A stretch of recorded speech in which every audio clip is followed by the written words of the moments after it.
The out-of-town journey from Redding to Oregon and back didn't end well for Danielle Brisnell. Danielle, 27, was a mother to a 6-year-old boy. They lived in Redding, California.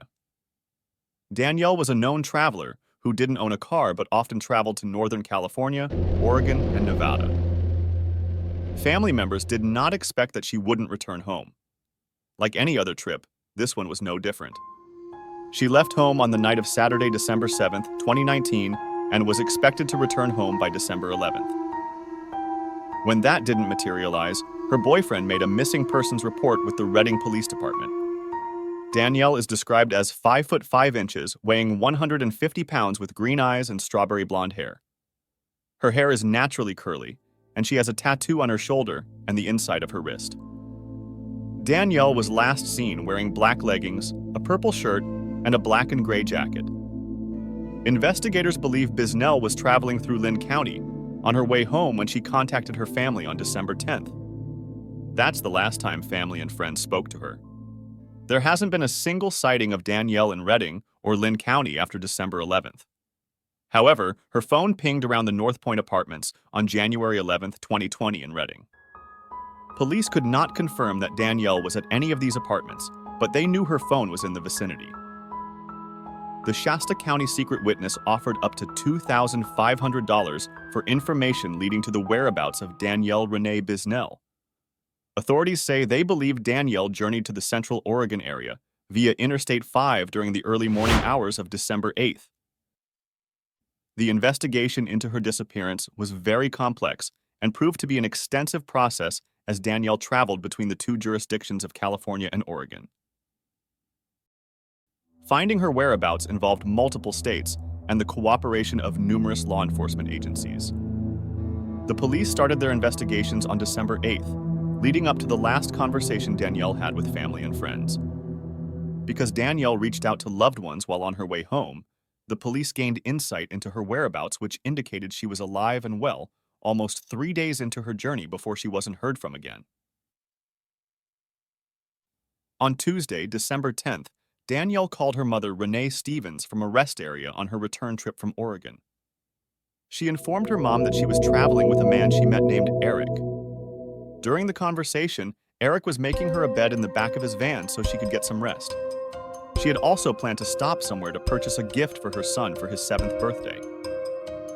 Danielle assured Miss Stevens that she would tell her everything once she got home. After the conversation with her mom, she proceeded to FaceTime a friend, Andre Burns, aka AB. While on video, she did, however, turn the phone towards Eric, and at that moment provided a crucial piece of evidence. Andre was able to describe the man he saw in the background to investigators. Was this the last person to see Danielle alive? Danielle had every intention of seeing her son for his birthday. This led investigators to believe that something went eerily wrong. Police had many unanswered questions and needed to track down this fellow or friend who goes by the name Eric. On January 10th, authorities found video surveillance of Danielle and the driver at a convenience store in Lynn County, Oregon, in the early morning hours. Investigators then shared surveillance images with the public in the quest for information. Redding police investigators have been in Lynn County, Oregon, working with several law enforcement in the area to find the person in the surveillance. By January 16th, authorities located Eric and his minivan at a business in Lynn County on the outskirts of Lebanon, Oregon, 350 miles away from Redding. To put it simply, detectives didn't see Eric as a suspect, but rather a witness to her disappearance. The witness named Eric Card was interviewed by the police. Both police departments said the case was ongoing and no further information was released. However, as with any police investigation, a theory may be wrong as more evidence is discovered. Over the 4 years of Danielle being missing, detectives worked tirelessly to unravel the mystery. It was all hands on deck as the Redding police coordinated with the FBI, Siskiyou County District Attorney's Office, and various law enforcement in California and Oregon. After 4 years of wondering what happened to Danielle Brisnell, investigators believe that they have discovered substantial evidence to connect Card to the disappearance of Danielle. the Reading Police Department obtained an arrest warrant from Siskiyou County Superior Court for the arrest of 65-year-old Eric Eugene Card, charging him with homicide. Reading Police Deputy coordinated with the Chico Police Department to take Card into custody at his Chico home in California on October 10, 2023. He was arraigned later that week. Although Bisnell's remains have not yet been located, the Reading Police Department believed Card murdered her in Siskiyou County on December 10, 2019. During the course of the investigation, detectives learned that on December 8th, Bisnell encountered Eric Eugene Card at a 7-Eleven on Eureka Way before she left Reading, California. At the time of their meeting, it is believed Bisnell was under the influence of drugs and in an unstable state of mind. Card caught on to her impairment and befriended her, taking advantage of her vulnerability.